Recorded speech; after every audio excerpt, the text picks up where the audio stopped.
if you haven't figured this out, this channel is mostly based on men and men's problems in our society. I have very few women that watch this channel regularly, and when I look at my stats, it is definitely skewed towards men and that have come to the conclusion that they're not going to be breeding bulls. In fact, you are in the opposite category if you routinely watch this channel.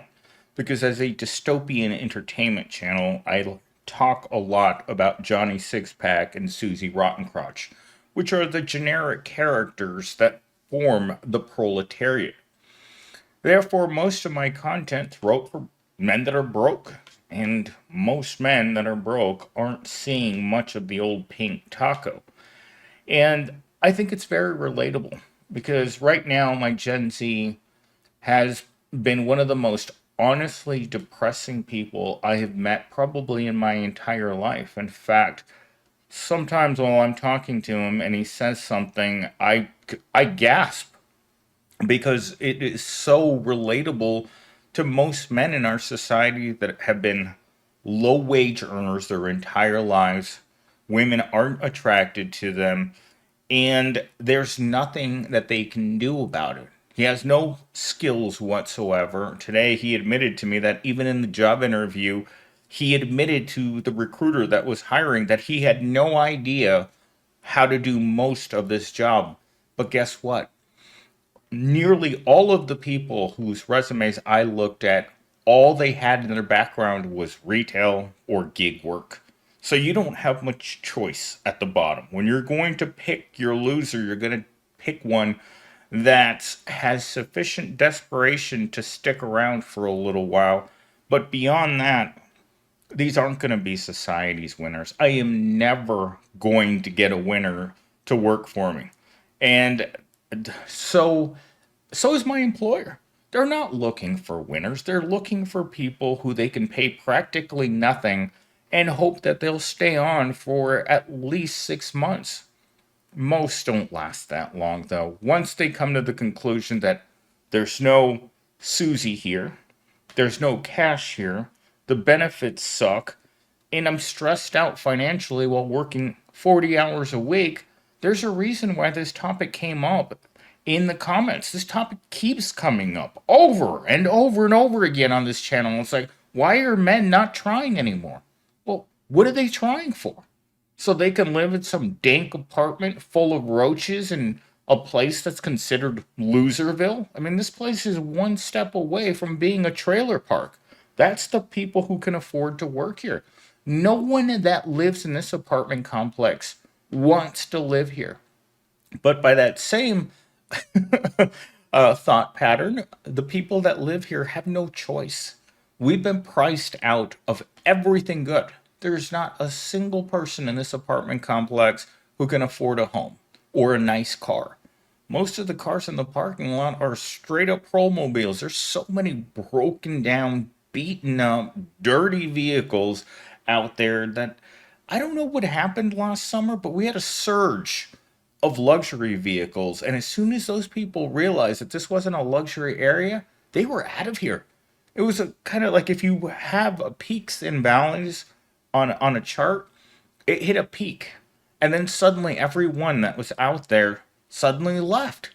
And you got left with the trash, including myself. I'm human trash. You guys know this. I'm a grade A loser with a grade A loser job.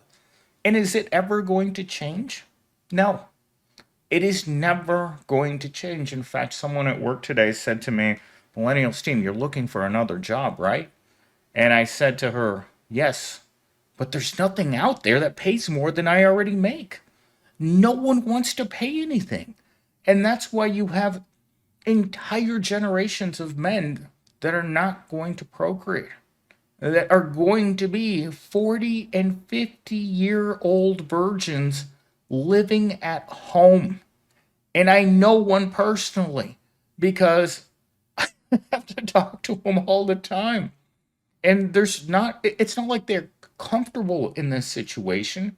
They didn't decide the circumstances of when they were going to be alive. It is the worst time in history right now to be a man, because you're not really a man. And I'm not just talking about because I have a tool the size of a Vienna sausage. I'm talking about I have a wallet the size of, I don't even know what to use, the size of a pea. And again, I keep thinking to myself, 20 years ago, when I worked in the same field, what I make would have been considered a decent salary.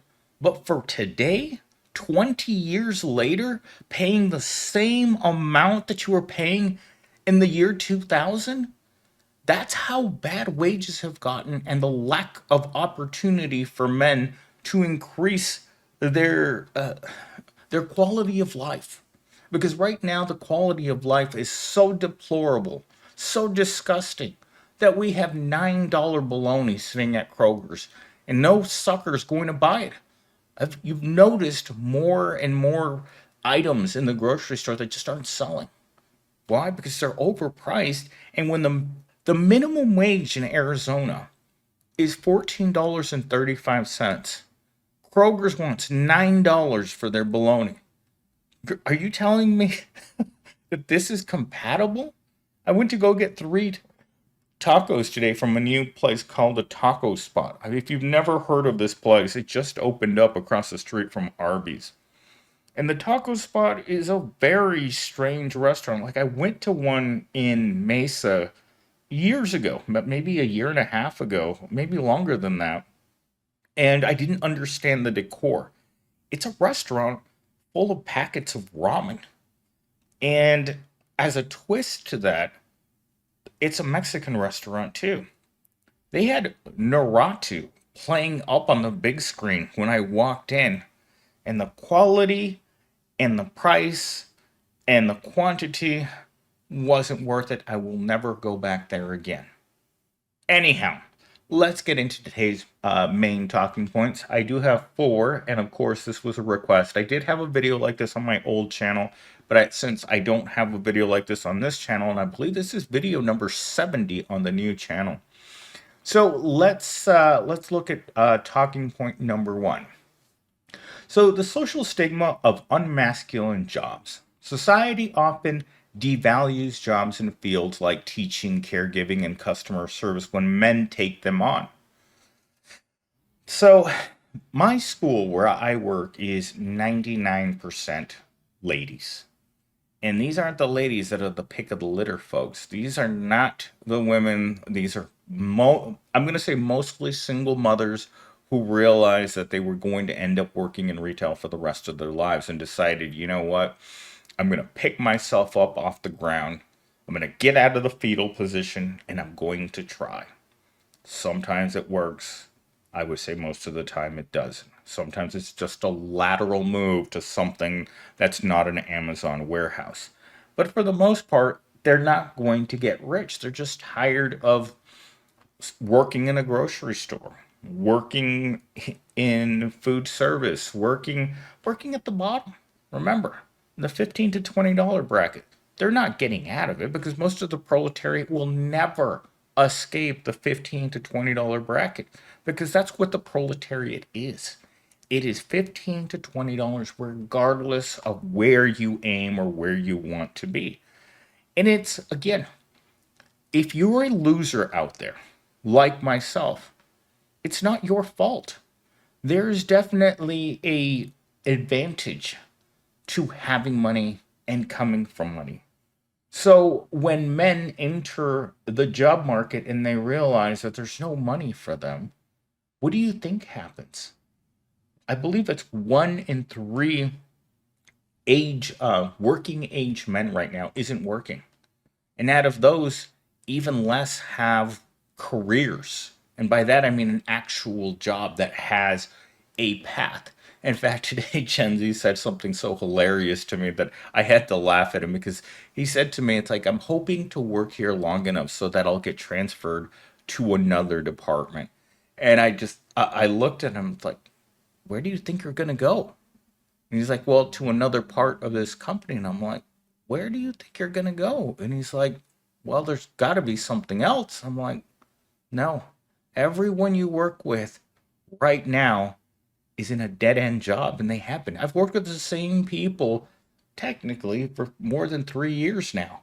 No one's gotten, there's been no promotions, there's been no advancement, there's been 30-cent raises every year that are given out as the merit raise. There's nothing here. And having to acknowledge that, having to have these conversations with him has made me realize that I'm also very much so stuck too. So today, when my coworker, one of the office ladies, said to me, "You're looking for other work, right, Millennial Steam?" And I said, "Well, I think I'm going to have, there's nothing else for me. I can't win at life anymore. There's nothing here for me to win at. All I've worked are dead end jobs my entire life. This is the best paying job that I've ever had, and it doesn't pay anything." So if you're a person, if you're a man right now, and you want things out of life, you want to own a home, you want to have a nice car, you want to have a hot wife, that's not available to you.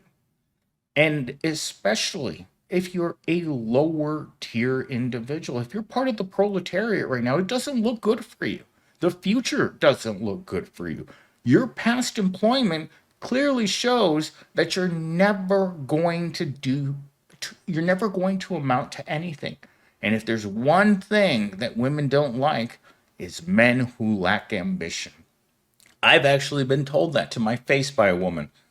Every time that I notice you don't have any ambition to do better, to make more money, to start a business, to try harder, to lift yourself out of the gutter, to at least wipe your rear end and clear the snot from your nose, then guess what? The pink taco isn't going to be receiving any new customers because you're not it. You're not what Susan wants. You're the scum of the earth.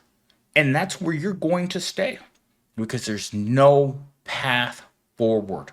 There's nothing here. There's no upward mobility whatsoever. If I'm topped out at what I can make with my education, there's no hope whatsoever.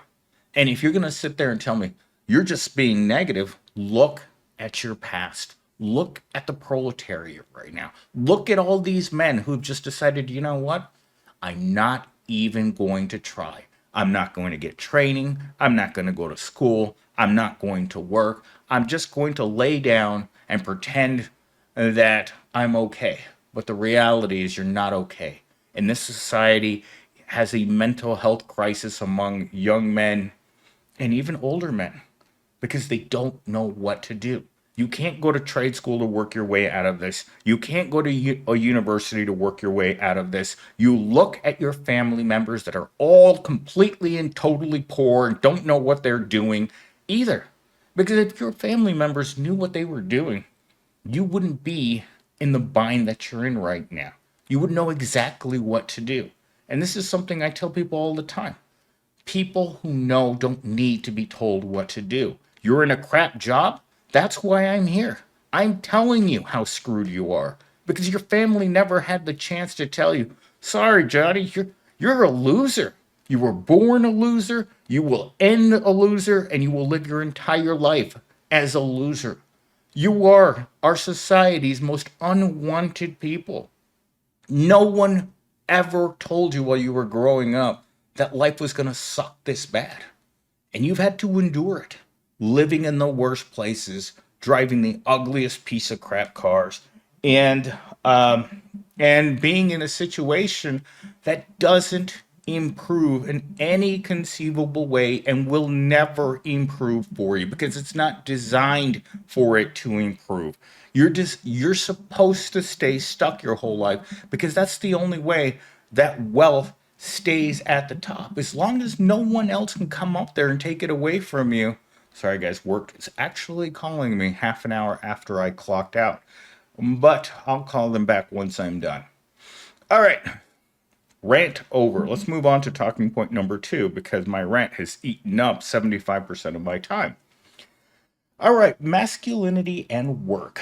Emphasizing physical labor, leadership, and toughness are at odds with the modern economy.